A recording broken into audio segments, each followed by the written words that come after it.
the Educational Research Centre in Drumcondra.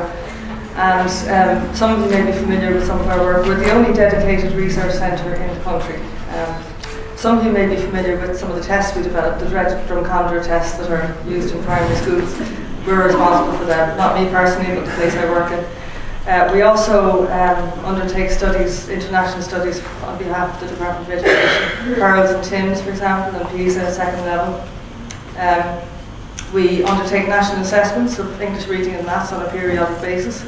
So when you hear things in the media about reading standards stay the same or whatever, that is the work that we do for the department. And finally then we do lots of other things, but we also do work at every level of the education system, preschool, primary and second level. And we also do programme evaluations, and that's the kind of thing that I've been involved in since I began work there 19 years ago, not over 20 years. Sorry. That's okay. Every year matters. The first thing I'm going to do is just give you an overview of the presentation. First of all, I'd like to have a quick look at how good we are at dealing with disadvantage in Ireland. I'm going to attempt a definition of educational disadvantage. I'm going to tell you what DEIS is. I'm going to outline what the DEIS evaluation involves, and then go through some of the recent evaluation findings, things like test outcomes, test data, pupil attitudes, parent factors, and so on.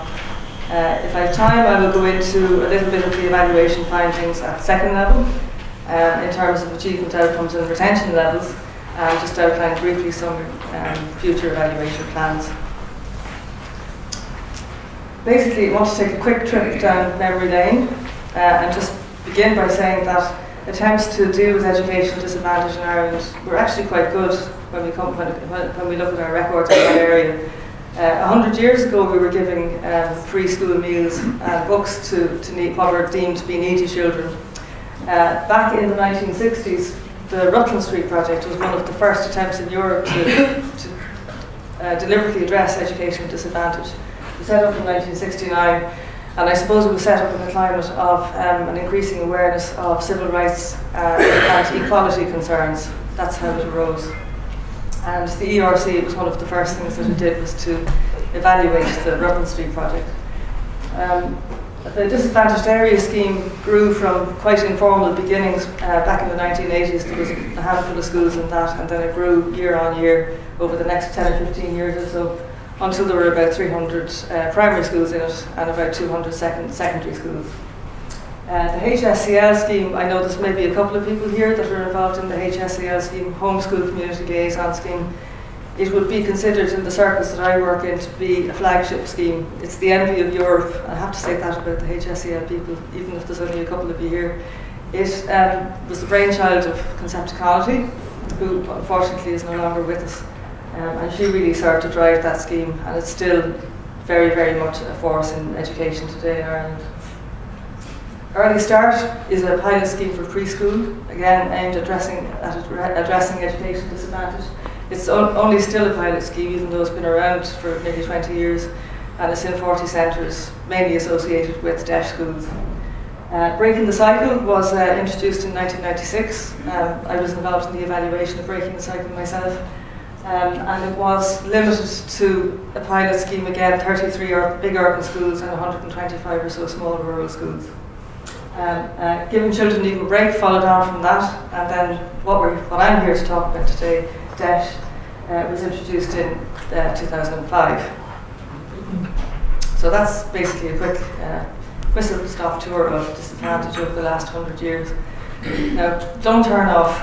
I don't want to lose you at this point. This is a scatter plot. The reason I have this here is because I want to just for a moment think about what we mean when we talk about educational disadvantage. And this scatter plot, I'll tell you why in a minute, explains what it is.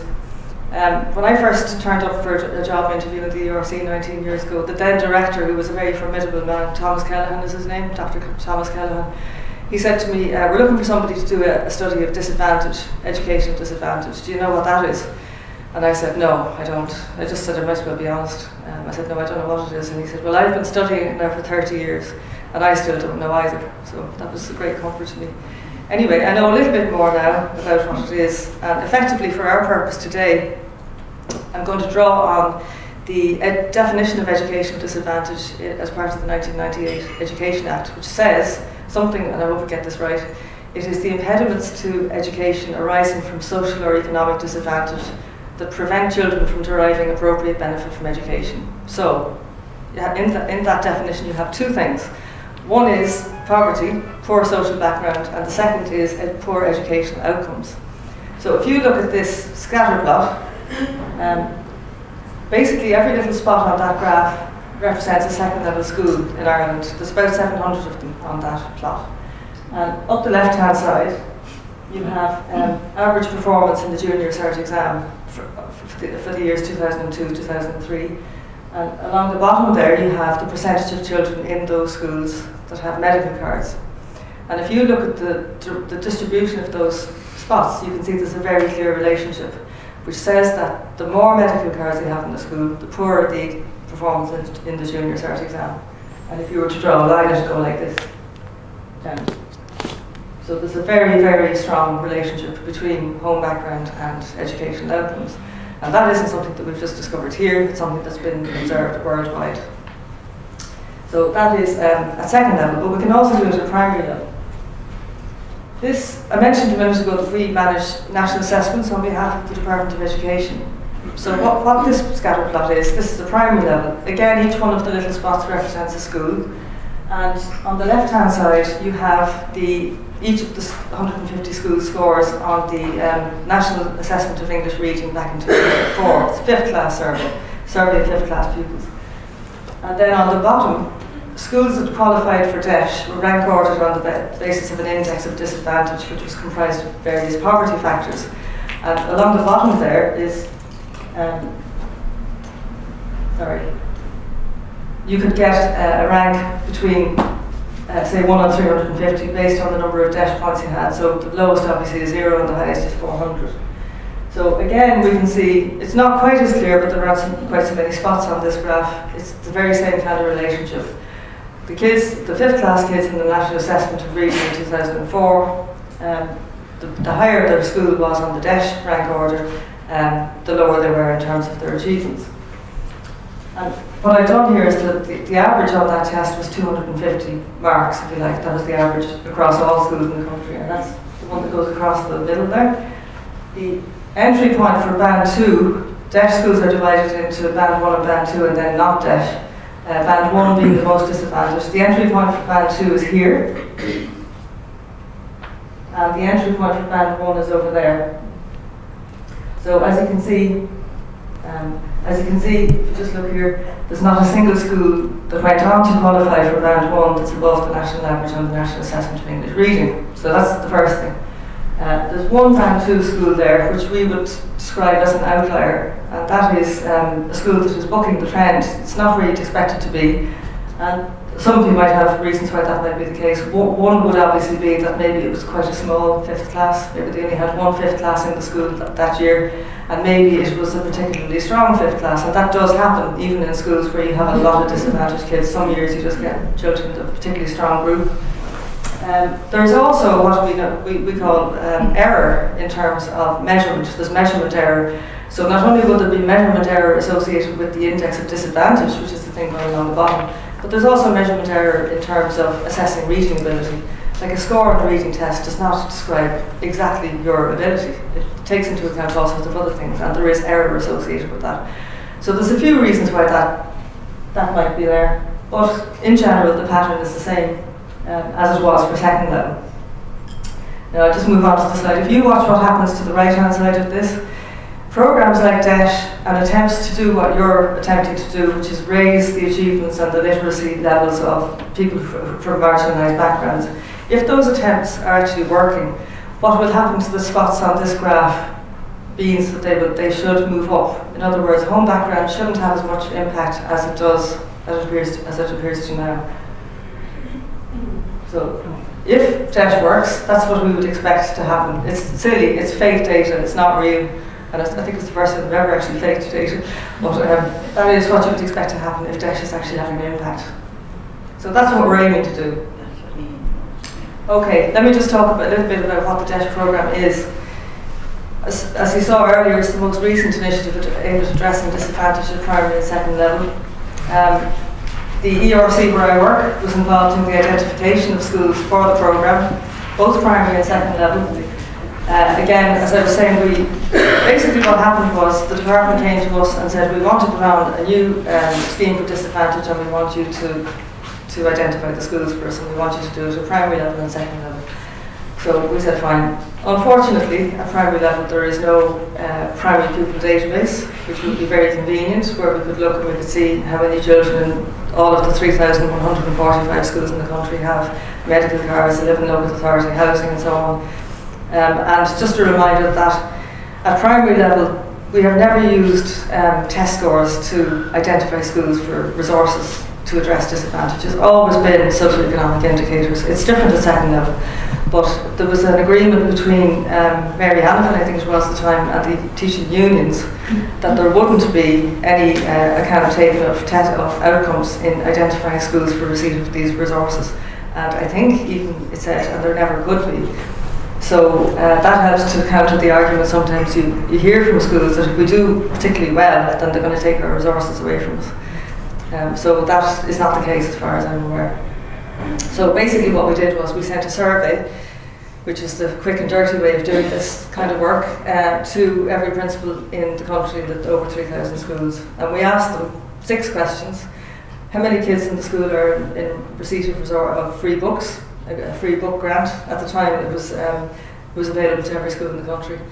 How many are in local authority housing? How many come from families where the breadwinner is unemployed? How many are in lone parent families? How many are in large families?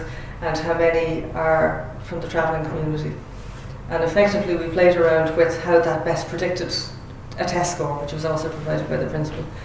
And we came up with that as the index, and very simply we just summed the percentages on all of those 6 things, and then we rank ordered every school in the country on the basis of that. And that is how the DEIS schools were identified. Okay, so what do DEIS schools get as being part of this programme? The thing about DEIS is that there was an argument before DEIS came along that things were very fragmented, that some schools were in the HSCL and some schools were in the school completion programme, and others had small class sizes which were residual from previous programmes and so on. And there was a certain amount of merit to that argument. But what DEIS did was it took all of the things that were available under previous schemes and combined them into one thing. So what they have in Band 1 DEIS schools, that's the 200 schools that are in Band 1 urban, is they have reduced class sizes to about 20 pupils to 1 teacher, and that's in junior infants up to second. They have additional funding, which is not insignificant. You're talking about some schools maybe have €20,000 a year extra in terms of funding, big schools. They have access to planning supports. That's a critical thing, because planning is a big thing in the DEIS programme. The people who drew up the DEIS action plan realised that there's no point in us coming in as a kind of top-down thing and telling schools what they should be doing. Instead, they should be finding out what they're doing themselves and where they want to go, and planning for that and monitoring that and assessing outcomes and so on. So that's a big thing. But they also had help from the PTST and their forerunners in helping them to draw up plans, and they were critical in the whole thing, and they were very, very well received by schools. They also had, very important, access to literacy and numeracy programmes and professional support in their implementation. So instead of saying to schools, here's the the First Steps reading programme off the shelf, off you go and figure out how to do it yourselves, they sent people in from the PTST who actually act as mentors, and they went into the classrooms and they showed teachers how to use the different programmes. They didn't come to a place like this where somebody like me stood up and talked about the thing in theory. They had a very innovative approach, which was extremely successful as far as I'm aware, and that again is down to the PTST and professional development. The HSCL scheme I talked about already, that is available to every DEIS school. The school completion programme also, school meals and the free book grant, all of those things you get automatically as part of DEIS. Okay, I'm just going to talk really briefly then about the evaluation. We selected the schools for DEIS, but then the department came knocking on the door and said, we can't invest all these resources without having some kind of a formal evaluation. Will you do the evaluation? So we said yes. And we started, the DEIS programme came into being in about 25, 26, a little bit later in the second level schools. And we went in and we began the evaluation more or less straight away. And this is a very simplistic outline of the evaluation. The left-hand column says, okay, DEIS started in 2007. We went in May 2007 and we collected data, baseline measures on various things like pupils' reading and maths test scores, attendance data, parent involvement, and a whole range of other things. And then 3 years later, and again 3 years later after that, we simply go back and we measure the same things again, and there's your evaluation.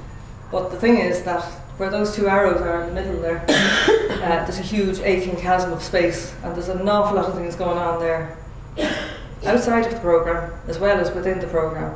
So just to pad out the kinds of things we needed to do as evaluators at a minimum was collect outcome data and follow-up data of the sort I was telling you about a minute ago. But we also, and this is the critical thing, needed to see if the programme had been implemented in the way it had been intended, because if it hadn't been, then you wouldn't expect any changes in outcome data. So we needed to check, for example, what aspects of DEIS were implemented, were the targets set as part of school development planning, like the schools were expected to plan in the areas of literacy and numeracy and attendance and parent involvement and partnership and so on. Had they actually done that? Were class sizes reduced? They were supposed to, in band 1, have 20 or fewer kids in junior infants to second class. Did that actually happen? Were the literacy and numeracy programmes introduced? So we needed to look at all of these things. And then, painfully for us as evaluators, there are all sorts of other things going on that we had to try and take into account, like changes in the socioeconomic profile of incoming pupils, for example. That was a big thing. The recession hit around the same time as DEIS was introduced. And some of the international research would suggest that even short-term poverty, even poverty which is like sudden, like unemployment in a family or whatever, can have an impact on outcomes, pupil outcomes. So we needed to try and somehow take that into account. Esther was talking earlier about control. She mentioned the control group, and one problem for our evaluation is we didn't have a control group, because to have a control group we would have had to have another set of schools serving very poor kids and not give them all the things that the DEIS schools were getting. So, and we couldn't do that. Obviously there's an ethical problem with that, but there's a worse problem in that we already had all of the poorer schools in the country in DEIS, so we couldn't, there was no comparison group, and there was certainly no control group. So that is a problem, and it's a real challenge for the evaluation to try and take into account some of those other things there. So what did we do to evaluate as part of how did we actually go about evaluating the programme? And bear in mind, it is the programme we're evaluating, not the pupils or the schools or the principals. It's actually the programme as a whole.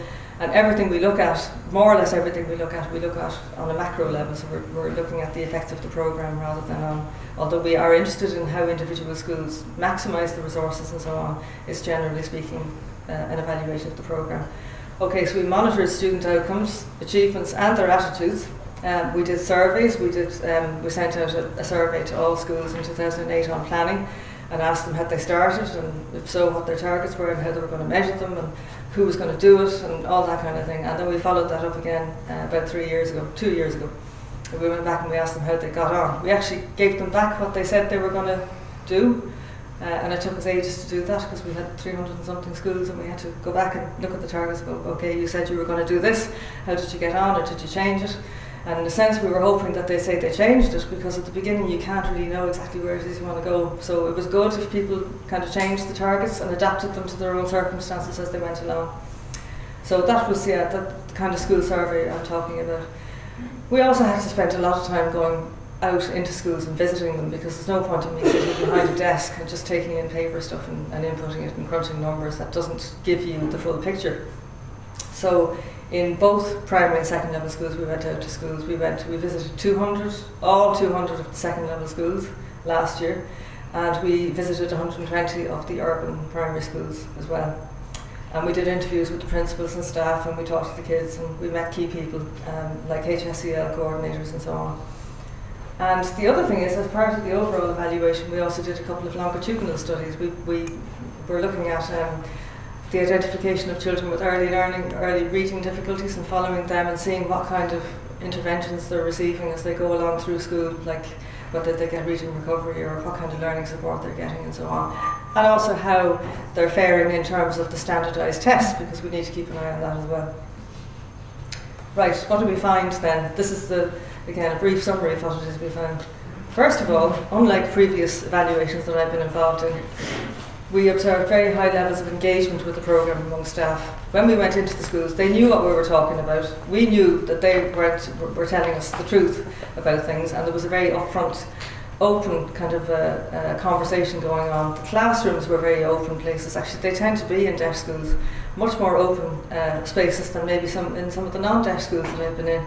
And I think they've been broken open over the years by the programme and by the attempt to try and deal with the difficult circumstances that they're dealing with. They don't care anymore if there's somebody watching them teach. They don't care if somebody's come in to mentor them. They're prepared to learn from them and so on. So very high levels of engagement with the programme. A great focus on planning and target setting, and high levels of implementation. I mentioned implementation earlier, of various aspects of the programme, like, for example, class size reductions and the adoption of literacy programmes. All schools now have the literacy programmes. Some of them have all 4 of them. Over 50% of them have all 4 programmes operating. And then finally, the last thing is improved student outcomes. And this is the thing that made the headlines just maybe before Christmas, is that for a second time in a row, we went back 3 years later and the kids had improved their test scores in reading and in maths. I'm going to talk a little bit about that now. Again, we have a chart here, and this won't take long. Basically, the broken black line is the norm value, the norm group. If you were to test every child in the country, in theory, they would get an average score of 100 on this particular reading test. The reading test we used is the Recounter Sentence reading test, which we developed in the ERC, and it's not available publicly. It's something that we use for research only, so the kids are not familiar with it and the teachers are not familiar with it. And I'm not saying that there will be a deliberate attempt to coach to it, but you always have to protect against that happening, and also there's practice effects and so on. So basically we used a secure test. It's short because we didn't want to take up a lot of the school day. 40 items, multiple choice, and we went in and we tested 2nd class, 3rd class, 5th class and 6th class, and I have 3 grade levels represented here. The first time we tested was 27 baseline data, then we went back in 2010 and back again in 2013. So let's have a look and see what happened. At baseline, the DEIS kids in 2nd class, that's the red line there, they went from about 93 or so of a standard score point. Now look where that is in relation to the norm line up there. It's a good bit away. So they went up the first time we went back, and we were all very surprised, I have to say, even though we knew the scheme was brilliant and it was really working hard at every facet of disadvantage. It's very, very unusual, so we were all very surprised by that. So we went in and we did the same in 3rd class. They went up, but the slope of the gradient was not as big, so they didn't go up as much, but they went up as well in terms of their reading average. And so did 6th class. And as you can see, the 2nd class ones are closest to the national average, and that's something that you tend to find in disadvantaged schools, that the older kids, there's a bigger gap between them and between the norm group than there is at younger grade levels. It seems to increase as they go through school. So that was very encouraging. So we said, okay, we'll go back in 2030, which was last spring, and we did the same thing again. And this is what happened in 2nd class. So there's something definitely going on here. It's like Esther was saying earlier, if there's an awful lot of evidence pointing in the one direction, then you begin to think it isn't something else, it's actually something to do with the intervention. We did it in 3rd class, and that happened as well. They increased significantly. And then in 6th class, we found the same thing. So we have increases at all grade levels, and we have increases of a serious magnitude at 2nd class level. And if you just look at the gap there, it's much, much narrower than the gap was when they started out, when the DEIS programme was first introduced. So that is certainly telling us something. Another way of looking at achievement data is to look and see how it's impacting on children with very low scores, because these schools are overpopulated with kids with low scores. And these are the percentages below the 10th percentile, so at the point at which 10% of the population or below would score. I have 2nd class, 3rd class and 6th class again. Back in 2007, 22% of children in the DEIS schools that we tested had scores that were below the 10th percentile, which is more than twice the national average. And when we went back then in 2013, it was halved. By the time it reduced in 2010, and then it went down further in 2030, but that is only 1 percentage point away from the national average, which is phenomenal. Whether it's to do with the programme or not is another matter, but it is definitely a very interesting decrease. Sixth class, nearly a third, between a quarter and a third of kids are at or below the 10th percentile in reading when we started. They've gone down by 8% as well. That is a very, very significant decrease for that cohort. So again, they're still twice the national average, but there is a big improvement there. Can't forget about the high achievers in reading. One thing that bothered me was I thought to myself, maybe this has happened at the expense of children who are high achievers. All the focus is on the low achievement, and the high achievers are not getting any attention, therefore there'll be lower numbers of them. But that didn't seem to happen, because the high achievers actually went up as well. The percentage of high achievers at or above the 90% went up as well. And the same happened. It went up marginally at 6th class level, so it wasn't that. I think we should be focusing a bit more actually on the high achievers in DEIS. I think there's a lot of attention going to the kids at or below the 10th percentile. And teachers will tell you that actually they're not the interesting ones. The ones that you can really do something with are the ones between the 10th and the 30th percentile. They're the ones that have to, because a lot of kids below the 10th percentile, they have a reason for scoring that poorly. But there's a group there just above that deserve a lot of attention, as do the high achievers, I think. Very similar, I'm just going to fly through this, very, very similar thing happened in maths. Third class actually outperformed second class. We don't know why that is. Might be, it will be the subject of further inquiry in terms of the evaluation. But the crossover there between second class and third class is kind of striking. And again, that gap is getting much, much less in maths as well.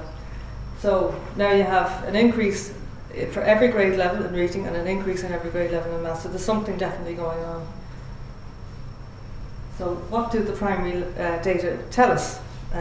It tells us there's something definitely going on. There's an unmistakable positive change in achievement at individual and school level. If you average the scores to schools, then you can see that a lot of schools are improving.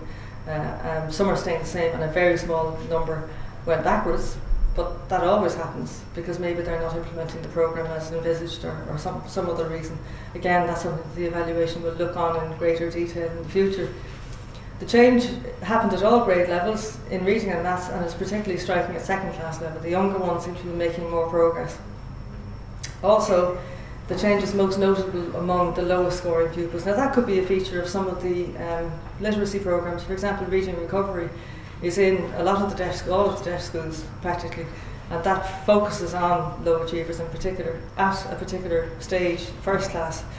So that could be reflected in that figure there. We also had a couple of longitudinal groups. We introduced 5th class as well in 2010, so we were able to follow 2nd class to 5th class, individual children over the 3 years, and also from 3rd to 6th we followed individual children, and they also improved their scores over the period. So we see it forever. Now, what can the pupil outcome data not tell us? This is probably the more interesting thing.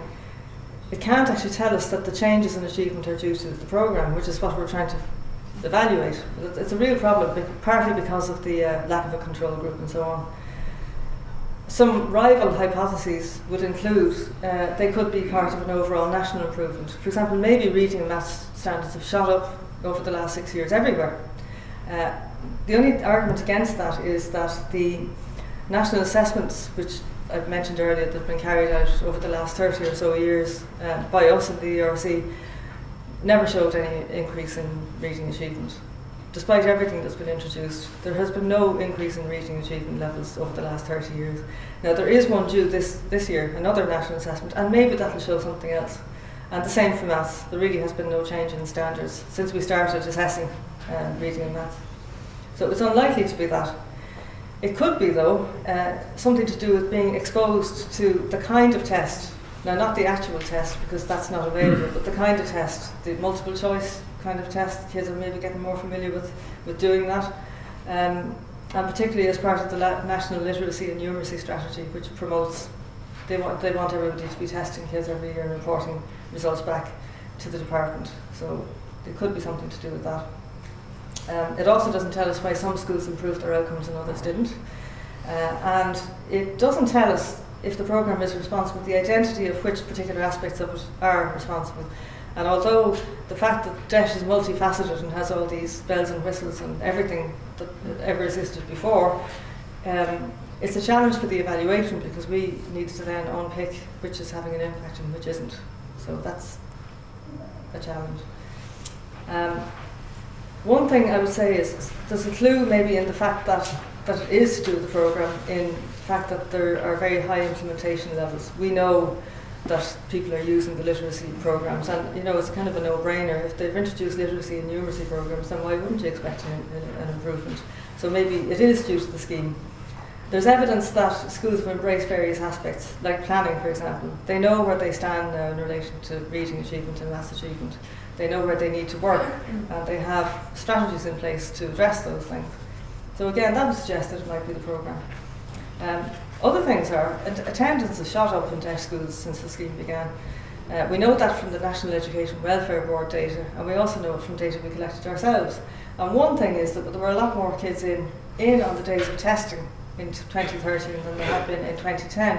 And in 2010 there were more children in on the day of testing, but we went in and tested them, than there were in 27. So attendance has definitely improved. And just one other thing to mention in relation to the testing, we always allow teachers to exempt pupils for whom we think the test process would be too difficult. So we don't want kids sitting there who are very weak and will be traumatised by trying to attempt things they can't possibly answer. So we allow, or we encourage teachers to exempt pupils if they have children in that category. And when we started off, we had about maybe 2.5% of children exempted from testing. That would be reflected in the 27 data, which would have served to underestimate the number of low achievers, because you could have included those 2.5%, say, in the numbers below the 10th percentile, because that's probably where they would have scored had they taken it. Last year, in 2013, less than 1% of all pupils were exempted from testing by their teachers. So we actually have a better picture of achievement recently than we did at the beginning, and yet all of that should have served to actually depress test scores rather than inflate them. So that again just makes the achievements so much more, I suppose, surprising. I just want to have a look now. Back in 2004, my director and myself were asked to do a review of strategies that are good when it comes to addressing education disadvantage. And what we did was we did a review of the international literature and of strategy in Ireland, and we came up with all of the things that are on the right-hand side of that. These are all the things you need. This is your recipe for addressing education disadvantage, or at least it was 10 years ago. And when we say addressing it, we mean boosting achievement among the most marginalised kids. Preschool provision, small classes, curriculum innovation like the literacy and numeracy programmes, or adapting the curriculum. Parent involvement is a critical thing. Community links, integrating the services in a way that I was talking about recently. Planning, professional development like the Ph.D. and raised expectations is a critical one, which gets very, very little attention. So what we did was we went back and we looked at some of the old schemes and to see what they had and what they didn't have. This is the old disadvantaged area scheme that started back in the 1980s, and there were 300 schools in it, and then it was reviewed and disbanded. Disadvantaged area scheme had only two things. It had small classes, but they weren't even small. They were given a concessionary teacher to reduce the size of the pupil-teacher ratio overall. So that's why it's a broken line. And they had a certain amount of the funding was to be devoted to parental involvement. That's it. And they had additional funding. So that's the early scheme. Breaking the Cycle then came along after that, and it had small classes, 20 to 1 in junior class, 15 to 1 in junior classes, but it was limited to 33 schools. It had parental involvement, a strong parental involvement focus, community links, a planning focus as well, and professional development it was to have, but it didn't happen in the way it was intended because the new curriculum was being introduced, and nearly all the in-service days were devoted to it rather than breaking the cycle. So that's why there's a broken line there. So it doesn't have, by any means, all of the things it should. Giving Children an Even Break then had 20 to 1 in junior classes. It had parent involvement, community links, and school planning. So you see the planning thing is beginning to appear in all of them. And then we have DEIS, and the only thing that is really missing from DEIS is the preschool provision, and unfortunately that was to be part of the DEIS programme. It was there in the original DEIS action plan, dedicated preschool provision for every DEIS primary school. And what happened was in 2010, the universal, what do you call it, the ECC universal provision took over, and now everybody has a year of funded preschool provision if they have a child under 4. So that kind of, and it was an opportunity missed. We think that it would have been a great opportunity to extend it at the end where you really need it. But anyway, it didn't happen, and it was a political thing. But everything else that was in our review that emerged as being important is actually there. And 2 things are particularly strong. The school planning and the professional development are extremely strong in DEIS, and that's why I've given them a thick line. And the broken line is there is no explicit provision for raising expectations in DEIS schools. We always argue that it should be there, but it's actually a very hard thing to do. How do you go about raising somebody's expectations of what their children can achieve? It's very, very difficult. So what I did was, in an attempt to look and see if there is any evidence that that's happened, is just to produce some figures from the pupils themselves in terms of when we tested the 3rd class pupils and the 6th class pupils and the 2nd class pupils, we also gave them a questionnaire to respond to. So we asked them what they thought of school and how far they wanted to go and all this kind of thing, and what they did in their spare time. And this is what happened. If you look at the difference between 2007 and 2013 in terms of the numbers who want to go to college, university, there's 11% more of them. So that would maybe indicate that there is a raising of their aspirations. That's how far they'd like to go. And then when you ask them how far they think they'll actually go, there's an unfortunate difference, because a few of them think they'd actually make it as want to go to university. There's a difference in the other. There's more of them, but there's a big difference there between aspirations and expectations. And you might say that college or university for some of these kids is not, it's not an option for them because of many things, their family backgrounds among other things. But we actually inherited this item from the national assessments, and we wanted to be able to compare the data we gathered with what was available from elsewhere from a non-disadvantaged sample, which is why we kept the same item. But I could see the argument for that not being that appropriate. We might be better off looking to see the numbers who, intend to do the junior cert and want to do the junior cert, that kind of thing. But I just thought it was interesting to get the kids' perspective on this.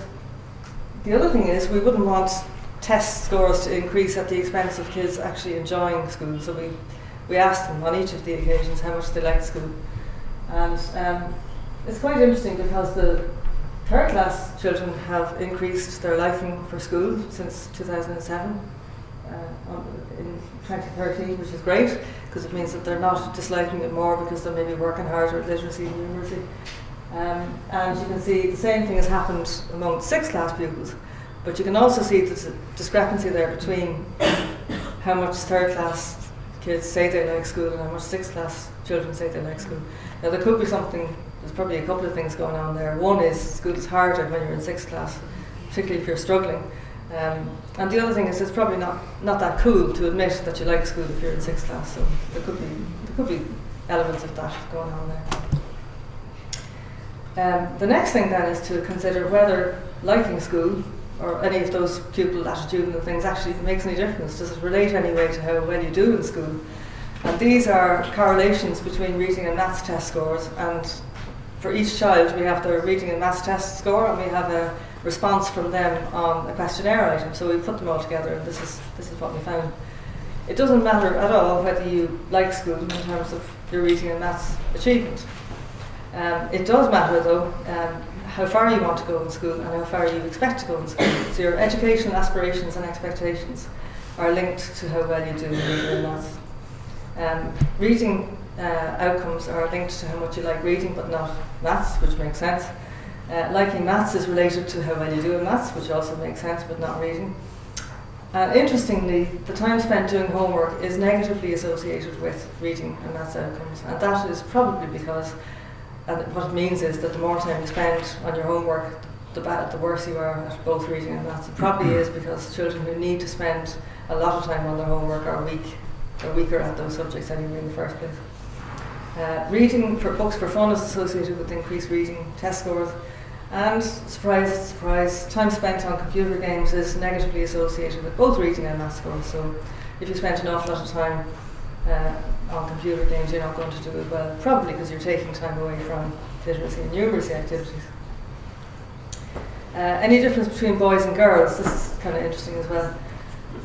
Girls are much more positive towards school than boys. I think we all know that anecdotally, but this, we use the evidence to actually support or to look and see what the relationship was. Girls like school more, they have higher expectations, they have higher aspirations, they have more pride in their schoolwork, and they like reading more. Boys like maths more, and they evaluate themselves as being better at maths, which is kind of interesting given the Minister's comments recently at the INTO conference, where he was talking about trying to get more boys into primary teaching and putting the onus on the college to demand honours maths as a subject and things like that. I thought it was quite interesting that boys evaluate themselves more highly in maths. And there is no difference between boys and girls in terms of English reading. And then, is there any difference between how they spend their time? Because we asked them what they did outside school as well. Girls tend to borrow books more and they read more for fun. There's no gender difference in terms of reading web pages, but boys spend more time watching TV, playing computer games and playing sport than girls do. Now, we also asked the parents. We thought maybe DEIS, if it's really working as a programme, might be filtering down to the efforts of the HSEL people, and others might be filtering down to parents' reading practices.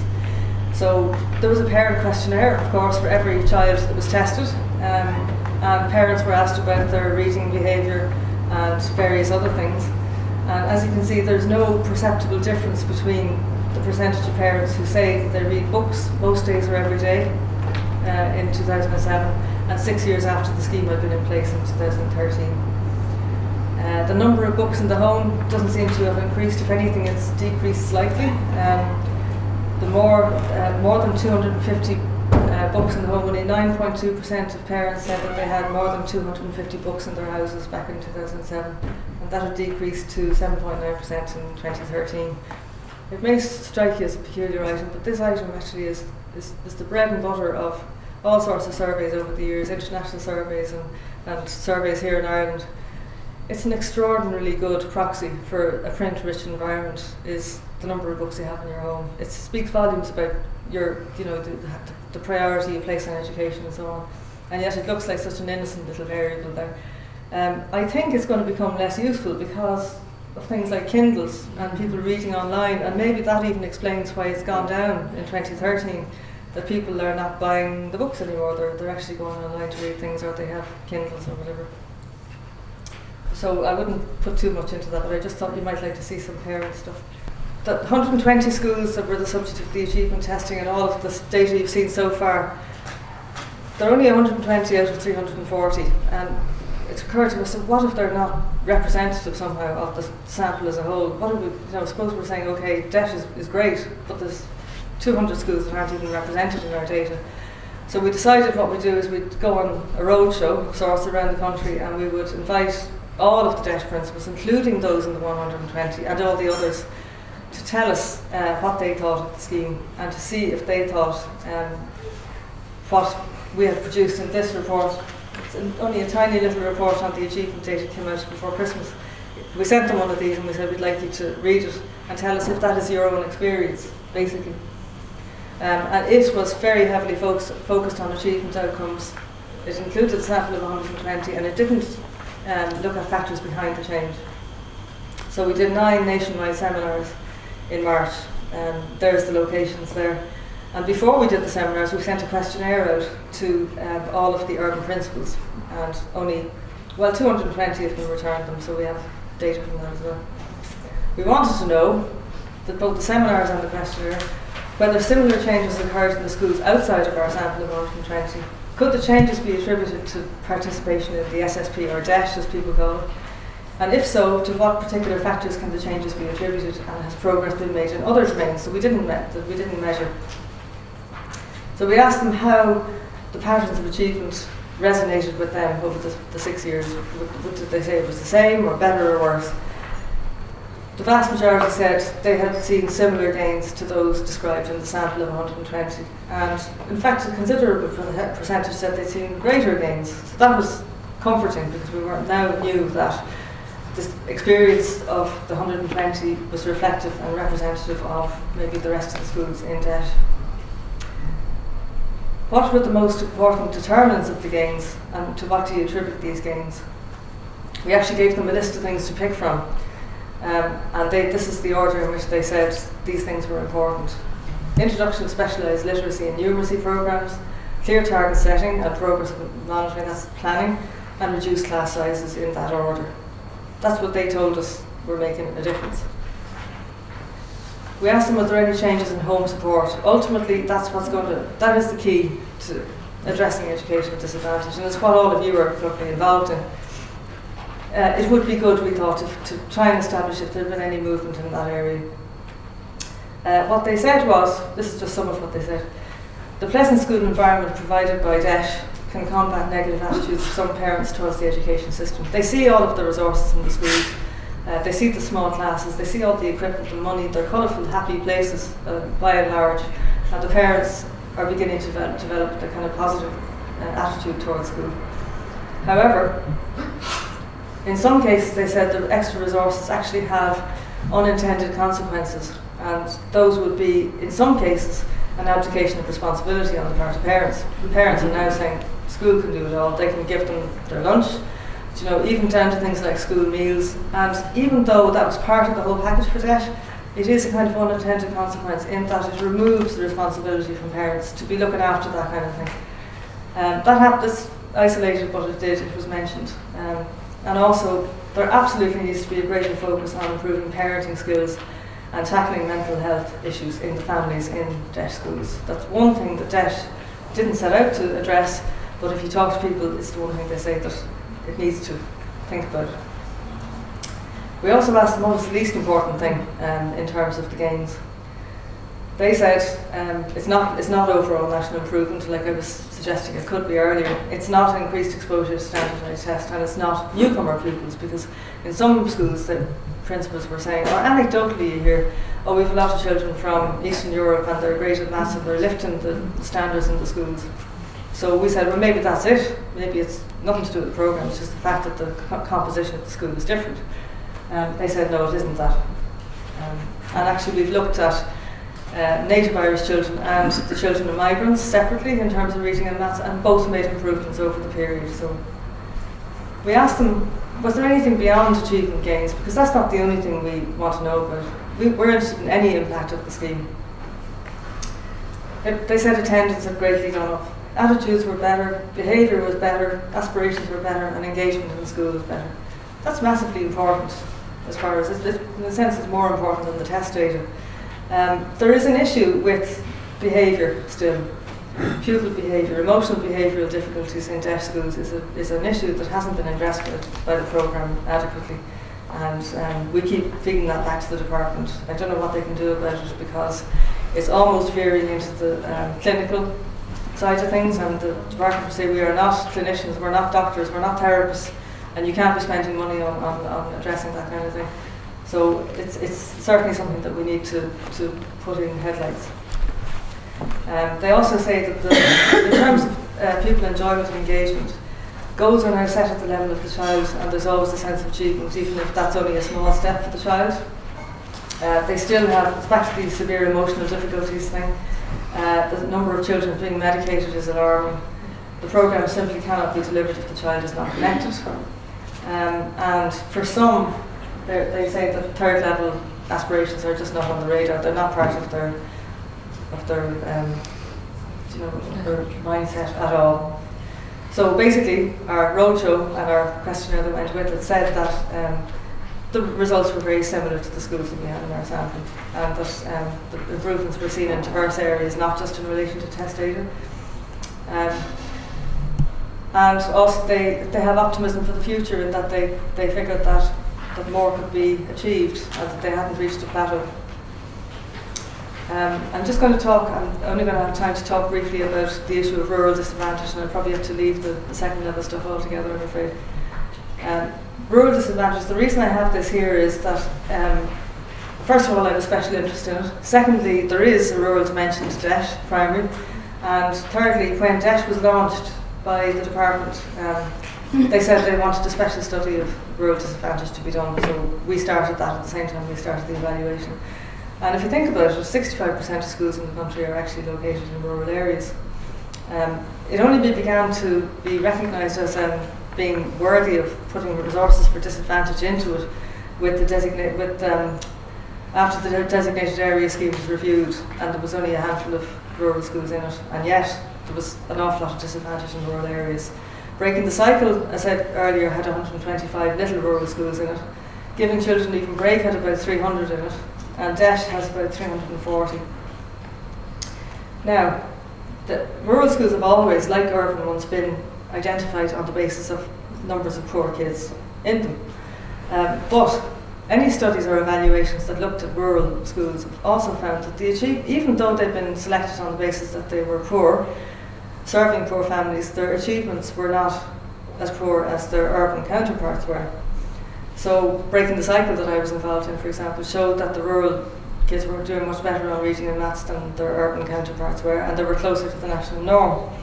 So we also collected test data from the rural schools in DEIS. And this is what happened. This is, we only collected it twice, in 2007 and 2010.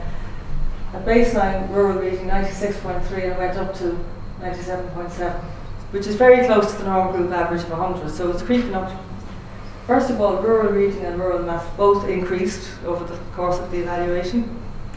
Both rural reading and rural maths is very close to the national norm, and if you look at rural reading versus urban reading, there's a big difference, and rural maths versus urban maths, there's a big difference. So those three things are obvious.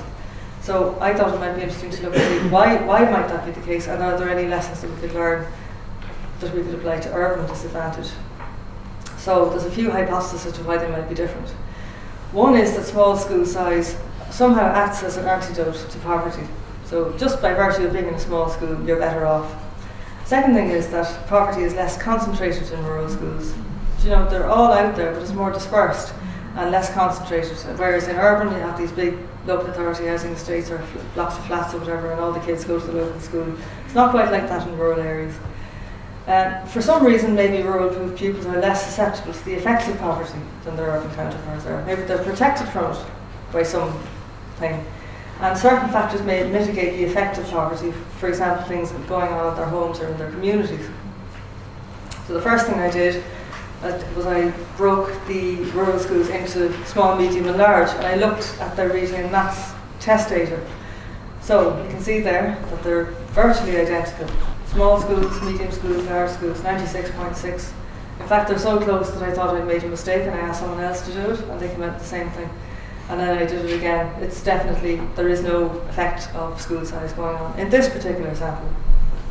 Is poverty less concentrated in rural than urban schools? We took the 340 urban schools, the 340 rural schools, and we looked to see the average percentage of unemployed breadwinners, local authority housing and lone parent families. And you can see there that the urban schools, the 340 of them, have a much higher rate of unemployment, local authority housing and lone parent families. Now, local authority housing is much more an urban phenomenon than it is in rural areas anyway, but it's just interesting. So yes, the conclusion is it is less concentrated in rural areas than it is in urban. So to try and take account of that, what I did was I matched 222 schools, 111 urban and 111 rural, that had exactly the same percentage of poor children in them, out of the 700 schools. And then this is what happened. If you then compare the reading and math scores of urban and rural, you see that there's a much bigger gap between the rural and the urban.